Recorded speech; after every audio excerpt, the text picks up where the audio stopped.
Poursuivre cette petite étude que nous avons commencée dimanche dernier sur les hommes et les femmes que Dieu a employés sans qu'ils soient apôtres, pasteurs, évangélistes, mais il s'agit de cette multitude d'hommes et de femmes qui ont été la force de l'Église primitive. On pense toujours aux grands apôtres, aux grands évangélistes, mais on oublie que ces grands apôtres, ces grands serviteurs de Dieu ne peuvent rien s'ils sont seuls. Et c'est justement mon désir d'essayer de découvrir avec vous ces hommes et ces femmes qui apparaissent dans la Bible, parfois simplement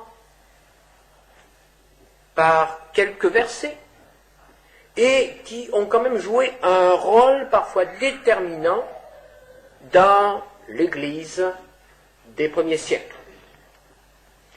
Dimanche dernier, nous sommes arrêtés à un couple, Aquilas et Priscille, l'aigle et sa petite vieille.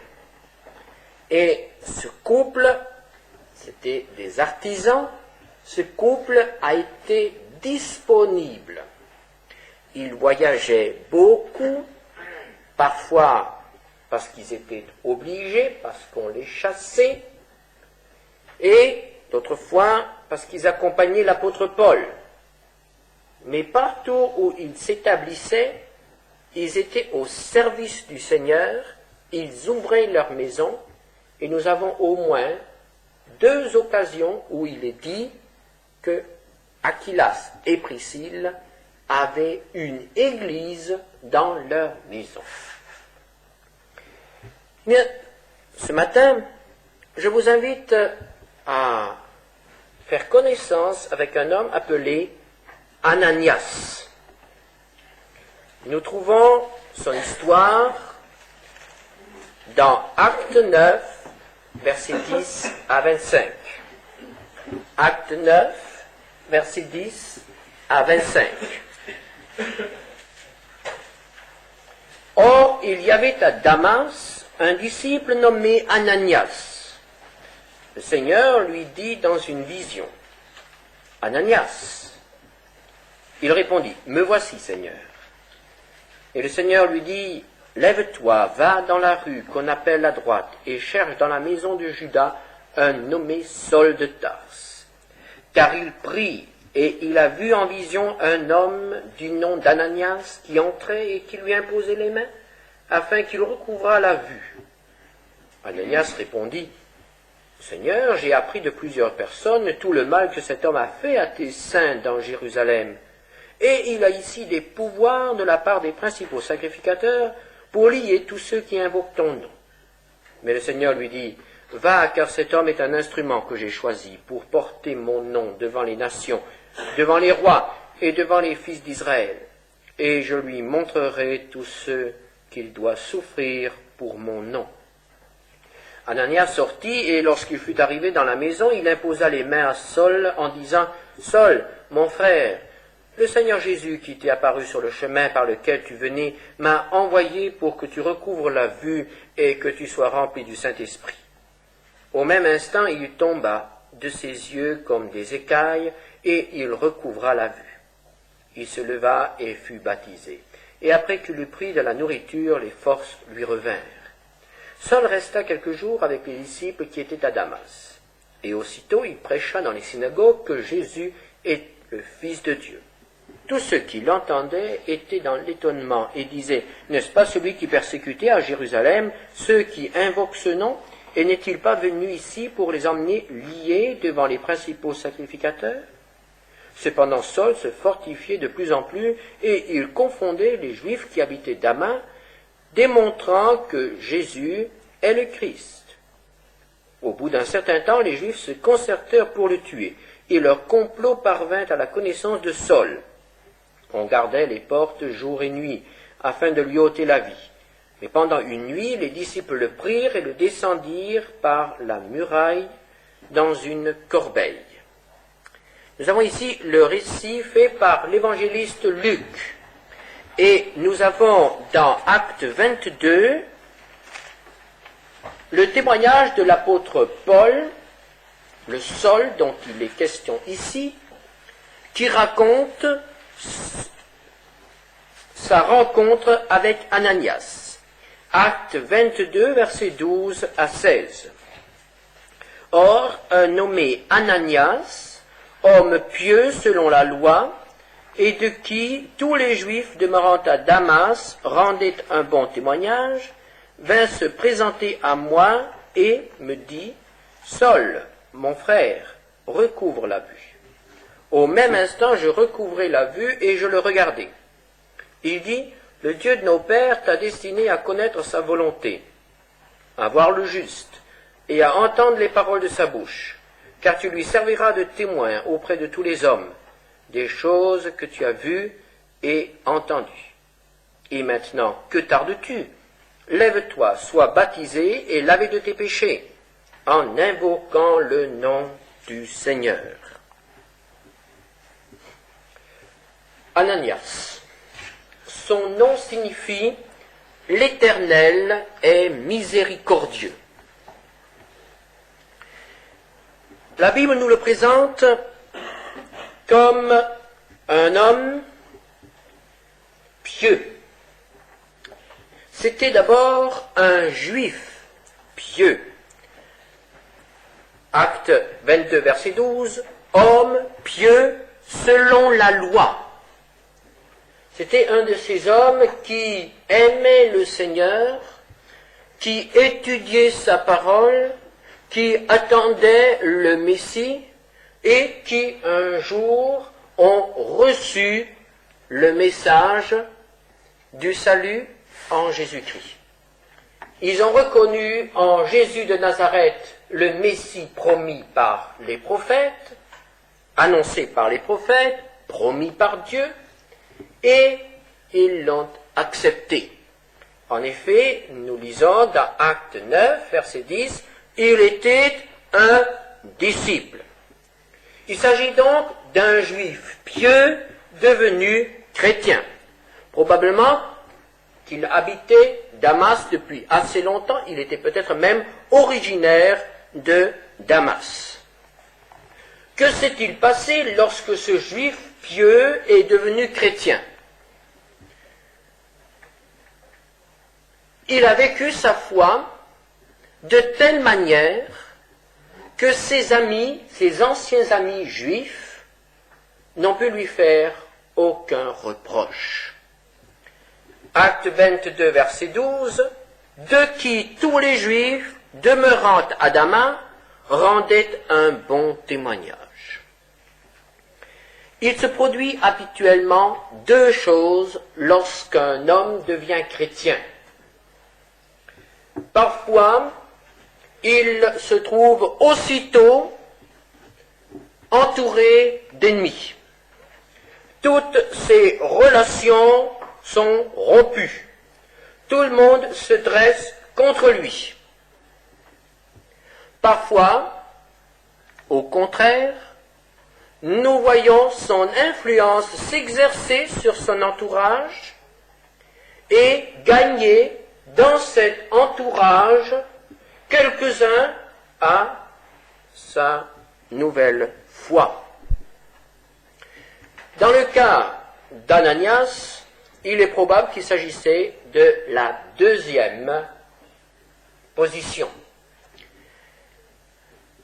Et nous pouvons conclure qu'Ananias était probablement un homme de paix. Ananias n'était probablement pas un homme d'attaque, quoiqu'il pouvait aussi être vigoureux. Mais c'était un homme qui savait garder de bonnes relations même avec les personnes qui n'étaient pas toujours d'accord avec lui. Et voyez-vous, cela est aussi très précieux. des hommes de paix, des hommes conciliants, certainement sans aucun compromis, car Ananias était un homme fidèle au Seigneur, et il ne faisait pas de compromis quant à sa foi, mais il était conciliant, il était un homme de paix, ce qui fait que tous ses anciens amis rendaient de lui un bon témoignage. Ils le désapprouvaient peut-être dans sa décision. Ils disaient que peut-être le pauvre Ananias avait trop étudié, qu'il s'était peut-être un peu fatigué, mais cela restait un brave homme quand même. On continuait à le saluer, on continuait à le respecter. Frères et sœurs, il est quand même assez important que certaines relations humaines soient maintenues, même après la conversion. Nous ne devons pas ressembler à un hérisson qui, par peur, se met en boule et pique tout le monde. Nous devons être des hommes de paix. Et cette attitude va être employée, va être utile dans l'œuvre de Dieu. Car si Ananias avait eu des ennemis, s'était fait de ses anciens amis des ennemis, certainement qu'il n'aurait pas pu jouer le rôle qu'il a joué dans ce récit. Il s'agit d'un juif fanatique, Saul de Tarse, persécuteur de l'Église, qui doit être conduit à l'Église. Il ne pouvait être conduit à l'Église que par un homme de paix, un homme qui va servir de trait d'union, un homme qui sera un joint, un pont entre le judaïsme et l'Église. Qui est Ananias? Un homme de paix. Un homme qui sait exercer la miséricorde, qui juge selon la miséricorde, qui ne prend pas des positions abruptes, qui ne classe pas simplement ceux qui l'entourent dans des catégories bien définies. C'était un laïc, comme on l'appelle, c'est-à-dire un homme qui n'avait probablement pas de responsabilité dans l'Église. Il n'est pas présenté comme ancien, ni comme évangéliste, ni comme prophète. Il n'avait pas de responsabilité définie dans l'Église. Et pourtant, il aurait pu être un ancien, car il avait toutes les qualités requises pour être ancien. Il avait la connaissance des Écritures. Il avait un bon témoignage. Il était même capable d'exhorter. Nous allons voir que ce qu'il dira à Saul de Tarse est une belle exhortation. Et il avait le don de conciliation, le don de créer, d'entretenir ou de rétablir la paix. Lorsque le Seigneur lui parle, lorsqu'il l'appelle, il a une réponse très révélatrice. Lorsque le Seigneur lui dit dans une vision, Ananias, il répondit, me voici, Seigneur. Ces deux mots, me voici, ce sont les mots que nous retrouvons dans la bouche de tous les grands serviteurs de Dieu. Abraham, qui monte vers Morija, vers le lieu du sacrifice, répond, me voici. Moïse, me voici. Samuel, me voici. Et nous pourrions continuer jusqu'au plus grand de tous, Jésus qui dit « Me voici, ô Père, pour faire ta volonté ». Car dans le livre, il est parlé de moi. Ces deux mots « me voici » sont les caractéristiques du serviteur de Dieu. Du serviteur de Dieu qui sait être disponible, quelle que soit la tâche que le Seigneur veut lui confier. Que ce soit une grande tâche, comme pour Moïse, ou que ce soit le sacrifice, comme pour Abraham. Quel que soit l'ordre que Dieu donne, le serviteur de Dieu répond « Me voici ».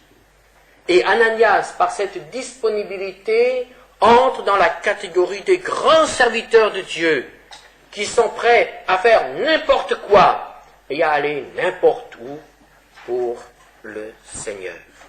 Il est disponible. Et relevons encore quelque chose dans le caractère d'Ananias.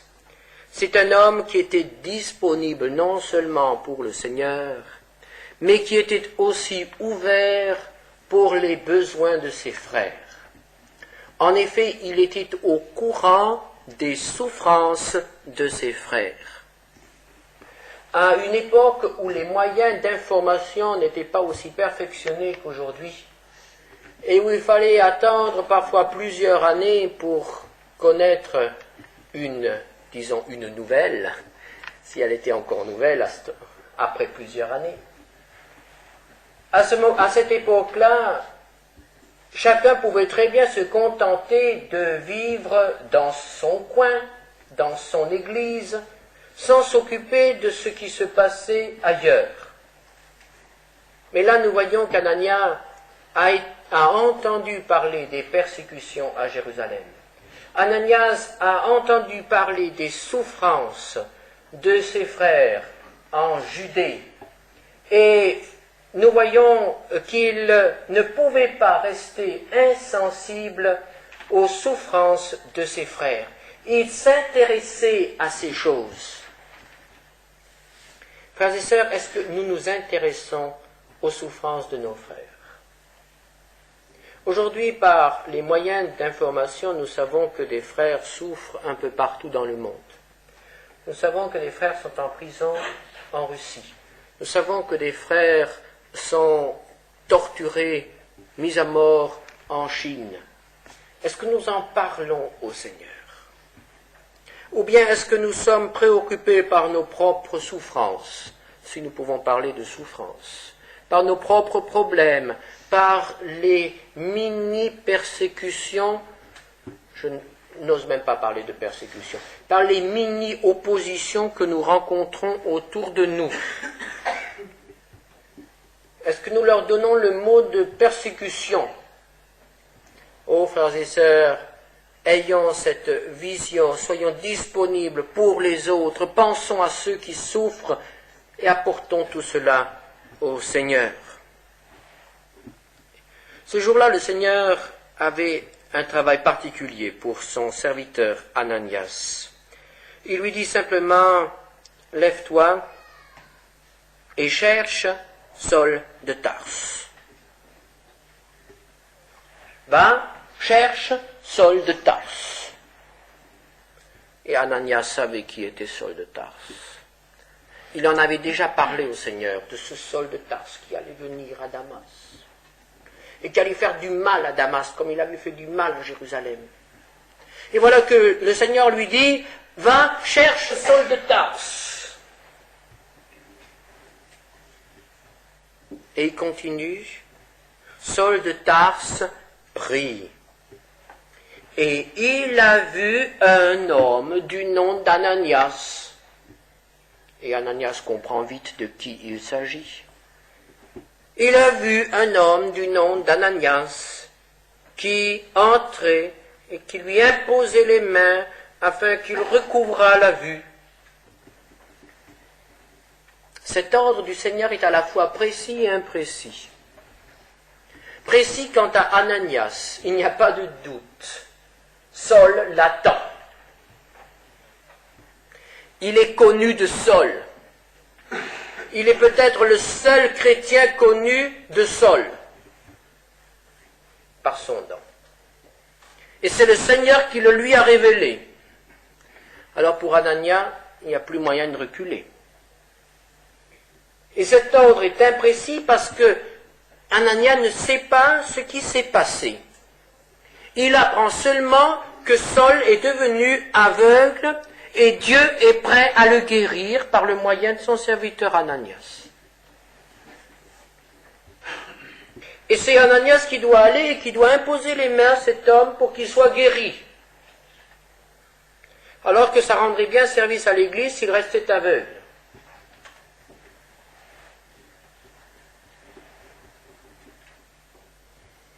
Alors évidemment, Ananias, comme nous, éprouve le besoin de renseigner le Seigneur, ou tout au moins de demander des précisions. Et il dit, Seigneur, mais j'ai appris de plusieurs personnes. Et là, nous voyons aussi un trait de caractère d'Ananias. Ananias ne s'avance pas sur le oui-dire, sur un oui-dire. Ananias ne s'avance pas sur le témoignage d'une seule personne. En bon juif, il attend le témoignage de plusieurs personnes. Nous ne sommes pas toujours aussi prudents, n'est-ce pas? Et quand quelqu'un nous souffle quelque chose à l'oreille, eh bien, nous faisons notre jugement. Mais Ananias, quand il parle du Seigneur, il dit « Plusieurs personnes, ce que je te dis semble être vrai. Plusieurs personnes m'en ont parlé. » Il est renseigné. Alors j'ai appris de plusieurs personnes que cet homme a fait du mal à Jérusalem et qu'il est venu à Damas pour faire du mal. Il a des pouvoirs pour faire du mal. Et maintenant cet homme est aveugle et tu veux que j'aille le guérir pour qu'il continue à faire du mal. Vraiment, Seigneur, tu es trop miséricordieux. Peux-tu être aussi miséricordieux que cela? Guérir ton ennemi? L'Éternel est miséricordieux.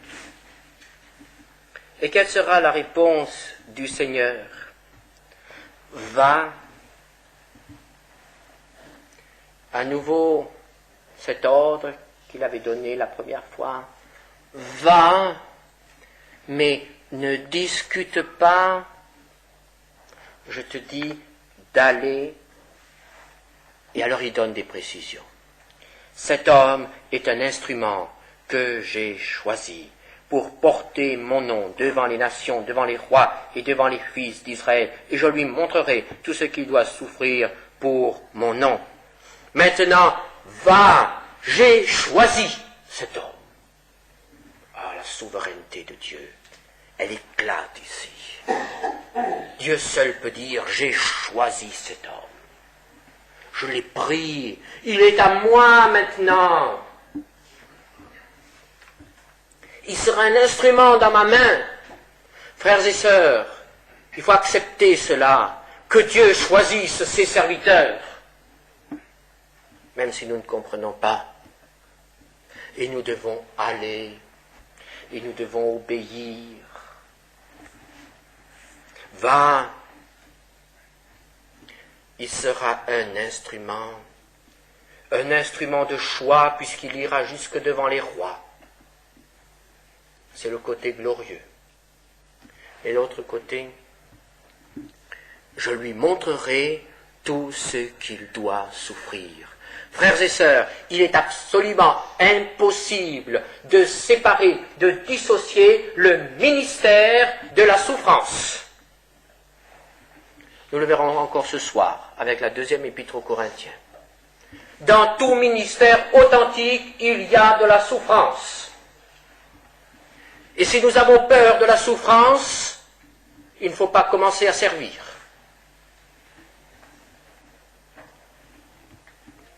Dieu dit, va, je l'ai choisi. Et il va souffrir. Oh, frères et sœurs, quel programme! lorsque nous lançons des appels à des jeunes pour servir le Seigneur, il faudrait qu'on puisse leur dire aussi cela. Le Seigneur a besoin de jeunes qui se lèvent pour le servir et pour souffrir. Il faut aller jusqu'au bout du message. Servir et souffrir. Et l'apôtre Paul a bien compris cela quand il a dit qu'il voulait connaître Christ, la communion à ses souffrances, pour connaître aussi la communion à sa résurrection.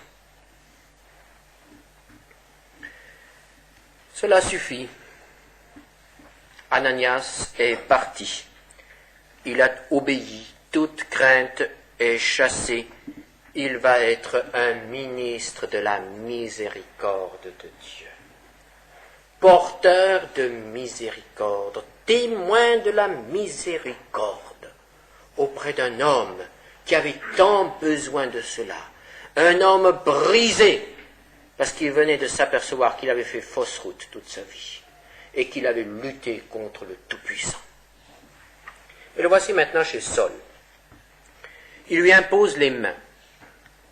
Et chez les Juifs, l'imposition des mains était un acte de consécration à Dieu. Ainsi, Ananias, quand il entre, pose ses mains sur Saul et lui dit, par ce geste, tu appartiens à Dieu. Je te consacre à Dieu. Tu es à Dieu.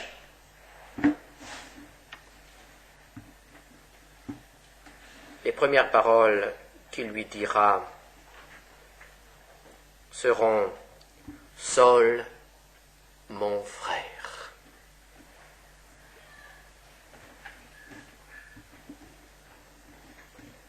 Un ministre de miséricorde.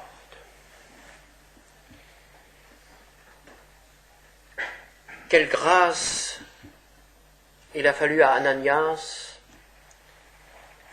pour pouvoir dire à celui qui a été le plus grand ennemi de l'Église, pour pouvoir lui dire « Saul, mon frère »,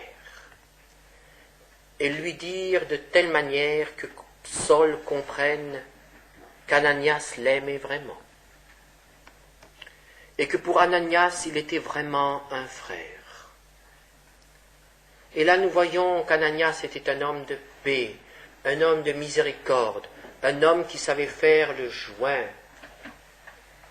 Et cela n'est possible que pour ceux qui aiment, ceux qui peuvent dire aux autres « mon frère ».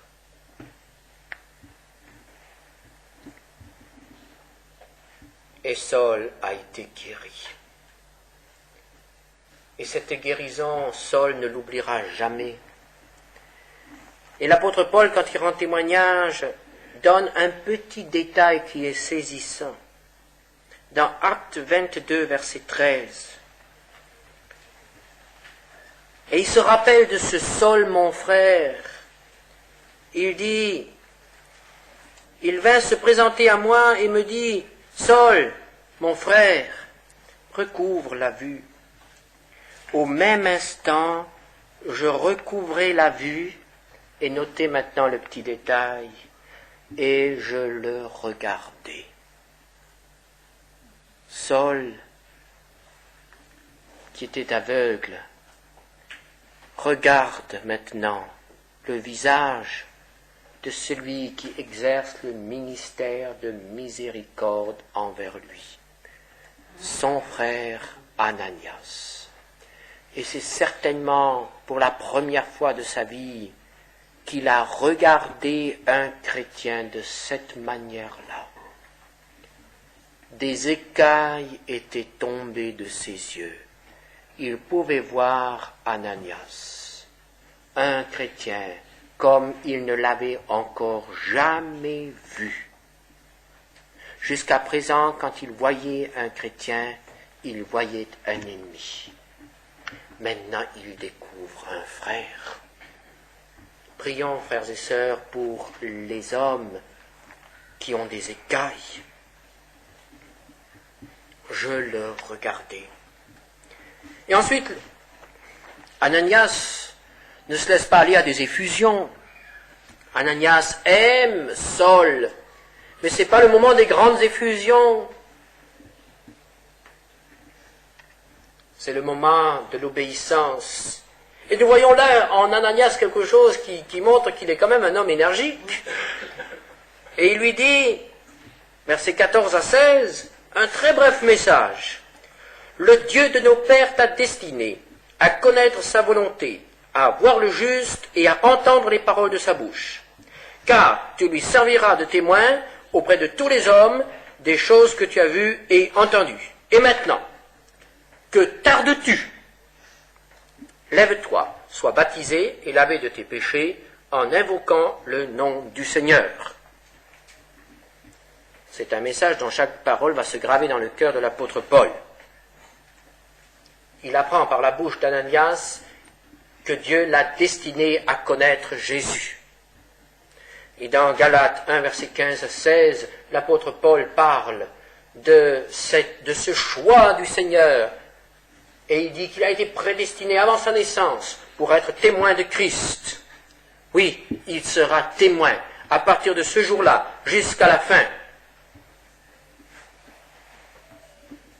Et Ananias, voyant Saul là devant lui, Saul qui a été pas mal secoué, lui dit, et maintenant, que tardes-tu?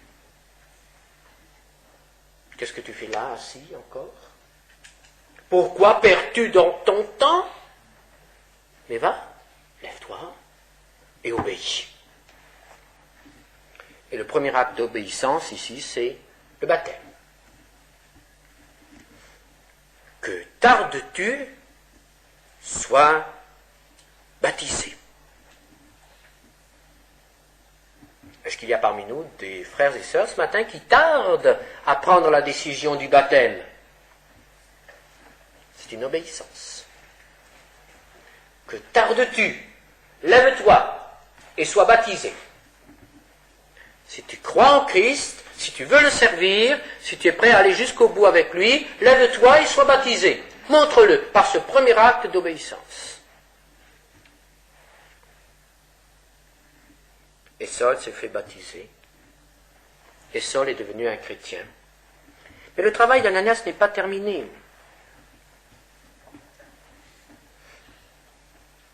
Nous voyons au verset 19, Saul resta quelques jours avec les disciples qui étaient à Damas. Notons ici un autre trait de caractère d'Ananias. Ananias aurait pu dire, attention, le Seigneur n'a pas appelé le pasteur ni un apôtre pour amener Saul à la connaissance de la vérité. C'est qu'il veut certainement que moi j'exerce un ministère auprès de Saul de Tarse. Alors, s'il vous plaît, c'est mon affaire. Et voilà mon Ananias qui prend possession de Saul, qui va partout où il va, qui le surveille, qui le corrige, qui l'instruit, et quand quelqu'un veut dire quelque chose au sujet de Saul, ah, attention, n'y touchez pas, c'est mon affaire, Dieu me l'a confié. Ah, il y a des chrétiens comme ça, un petit peu mère poule, n'est-ce pas?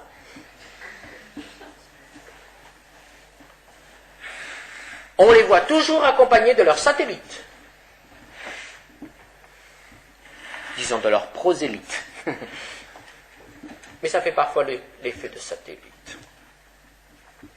Non, Ananias n'a pas pris possession de Saul. Il l'a conduit chez les disciples, c'est-à-dire il l'a conduit à l'église. Et il l'a présenté à ses frères. Et Saul était à l'aise avec ses frères. Parce que chaque frère lui a été présenté, il a découvert une famille.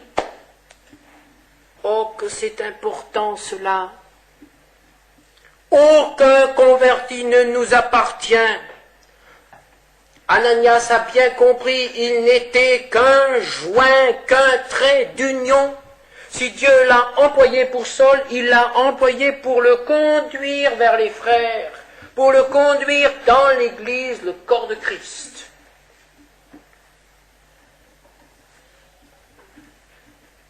Oui, il faut s'occuper de ceux que le Seigneur nous confie, mais il ne faut pas nous en occuper seuls.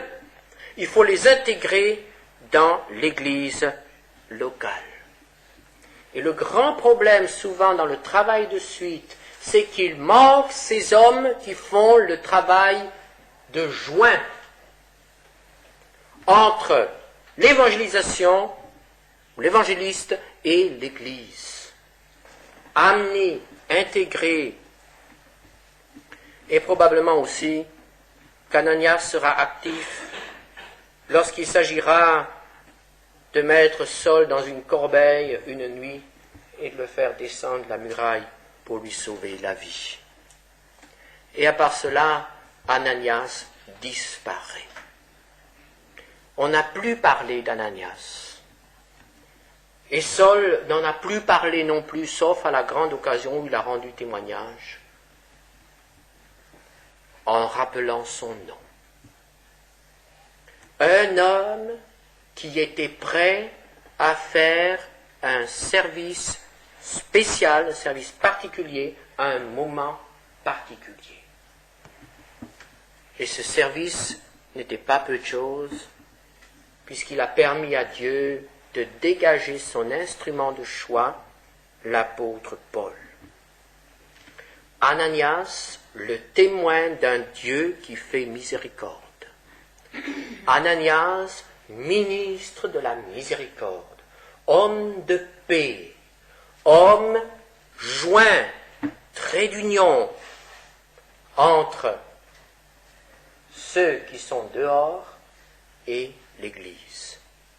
Demandons au Seigneur de susciter dans les églises beaucoup d'Ananias, beaucoup de ces hommes de paix, de ces hommes qui savent mettre les autres en confiance, qui savent les aider à trouver leur place dans l'Église.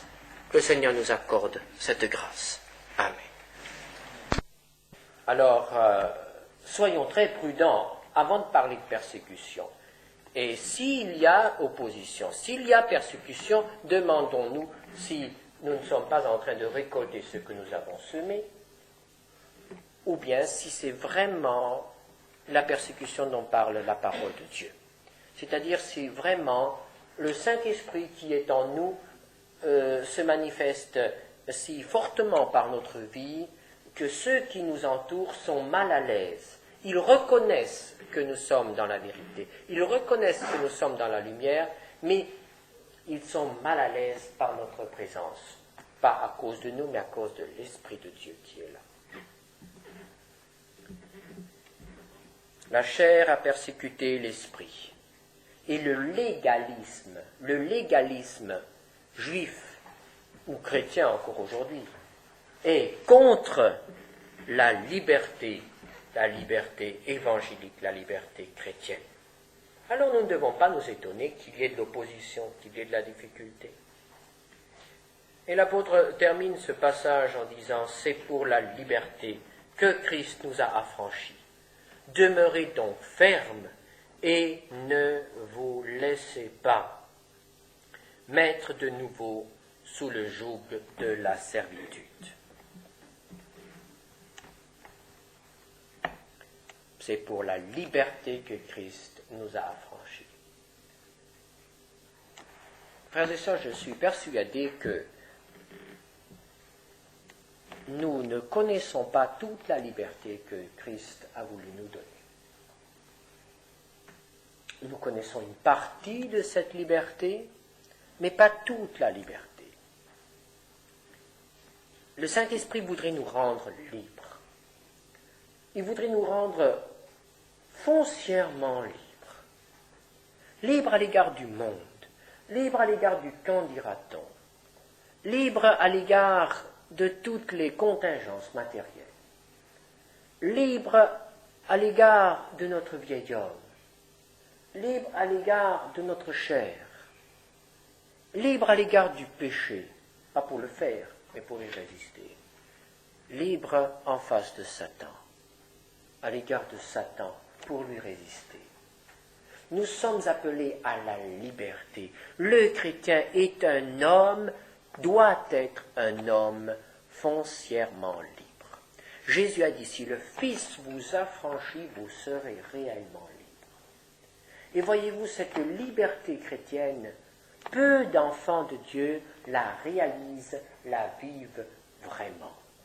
Chacun se rend plus ou moins esclave de certaines traditions ou d'une certaine manière de vivre qu'il se forge lui-même. Mais connaître la liberté de Christ, ça devrait être notre préoccupation. Être libre vraiment. Être libre comme Dieu veut que je sois libre. Être vraiment affranchi. Et quand je connais cette liberté, veiller jalousement à ce que je ne me laisse asservir par quoi que ce soit.